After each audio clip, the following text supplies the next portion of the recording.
അതിനകത്തൊരു വിവാദം ഉണ്ടാകേണ്ടുന്ന ഒരു കാര്യമല്ല. സൂംബ എന്ന് പറയുന്നത് സ്വാഭാവികമായിട്ടും ഇന്നത്തെ കാലത്ത് പുതിയ കാലഘട്ടത്തിന്റെ ഒരു പ്രത്യേകത വലിയ തോതിൽ ചെറുപ്പക്കാർക്ക് ജീവഹാനി ഉണ്ടായിക്കൊണ്ടിരിക്കുന്ന ഒരു കാലഘട്ടമാണ്. പ്രത്യേകിച്ച് ലൈഫ് ടൈം ഡിസീസുകൾ വളരെ വലിയ തോതിൽ വ്യാപിക്കുന്ന ഒരു സാഹചര്യം കൂടിയുണ്ട്. അപ്പം അങ്ങനെ ഒരു കാലഘട്ടത്തിൽ സ്കൂൾ തലം മുതൽ തന്നെ ആരോഗ്യ പരിപാലനത്തിന് വേണ്ടി ഇപ്പോൾ നമ്മുടെ ഈ ക്യാമ്പിൽ പോലും മെന്റൽ ഹെൽത്തും അതുപോലെ തന്നെ ഫിസിക്കൽ ഹെൽത്തുമായി ബന്ധപ്പെട്ട സെഷനുകൾ ചരിത്രത്തിൽ ആദ്യമായിട്ടായിരിക്കും ഒരു യൂത്ത് കോൺഗ്രസ് ക്യാമ്പിൽ ഉൾപ്പെടുത്തുന്നത്. എന്തുകൊണ്ടാണ് ഉൾപ്പെടുത്തേണ്ടി വരുന്നതെന്ന് ചോദിച്ചാൽ ഇന്ന് ചെറുപ്പക്കാർ നേടുന്ന ഒരു വലിയ പ്രധാനപ്പെട്ട പ്രശ്നം എന്ന നിലയിലാണ്. അപ്പോൾ അതുകൊണ്ട് ആരോഗ്യ സംരക്ഷണത്തിന് വേണ്ടിയിട്ടുള്ള അത്തരം കാര്യങ്ങളൊന്നും വിവാദമാകേണ്ടുന്ന കാര്യമില്ല. അല്ല, അത് ഒരു വിവാദമാകേണ്ടുന്ന ഒരു സാഹചര്യമില്ല, വിവാദമാകേണ്ടുന്ന ഒരു പശ്ചാത്തലം ആ വിഷയത്തിനകത്തില്ല.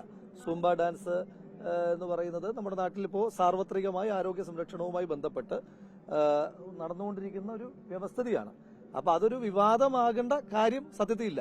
അതൊരു വിവാദമാക്കുക എന്ന് പറഞ്ഞാൽ യഥാർത്ഥത്തിൽ വിവാദമാകേണ്ടുന്ന നിരവധി വിഷയങ്ങളുണ്ട്. ഇപ്പൊ ഈ അക്കാദമിക വർഷം തുടങ്ങുമ്പോൾ ഞാനൊരു ജനപ്രതിനിധി കൂടിയാണ്. അപ്പോൾ ഞങ്ങളെല്ലാം പൊതുപ്രവർത്തകരാണ്. ഞങ്ങൾ നേരിടുന്ന ഏറ്റവും പ്രധാനപ്പെട്ട പ്രശ്നം എന്താ? ഇപ്പൊ നിങ്ങൾ മാധ്യമപ്രവർത്തകരെ വരെ വിളിക്കാറില്ലേ? ഫുൾ A+ ഉണ്ട്, സീറ്റ് ഒന്ന് റെഡിയാക്കി തരുമോ എന്ന് ചോദിച്ച് ഫുൾ A+കാർക്ക് പോലും സീറ്റ് ലഭ്യമാകാത്ത രീതിയിൽ അശാസ്ത്രീയമായ അലോട്ട്മെന്റ് സമ്പ്രദായം ഉണ്ടാവുകയാണ്. വലിയ തോതിലുള്ള കുട്ടികൾ പുറത്തു നിൽക്കുന്ന സാഹചര്യം ഉണ്ടാവുകയാണ്. മലബാർ ജില്ലകളിൽ വലിയ തോതിൽ സീറ്റ് ഷോർട്ടേജ് ഉണ്ടാവുകയാണ്. സർക്കാർ വേറെ എന്തൊക്കെയോ കണക്കുകൾ വെച്ചിട്ട് അതിനെ ബാലൻസ് ചെയ്യും.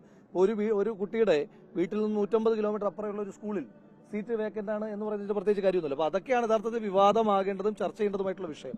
അപ്പൊ അതിൽ നിന്ന് ശ്രദ്ധ മാറാൻ വേണ്ടിയിട്ടുള്ള ഒരു ശ്രമങ്ങളായിട്ടാണ് ഇതിന് തോന്നുന്നത്.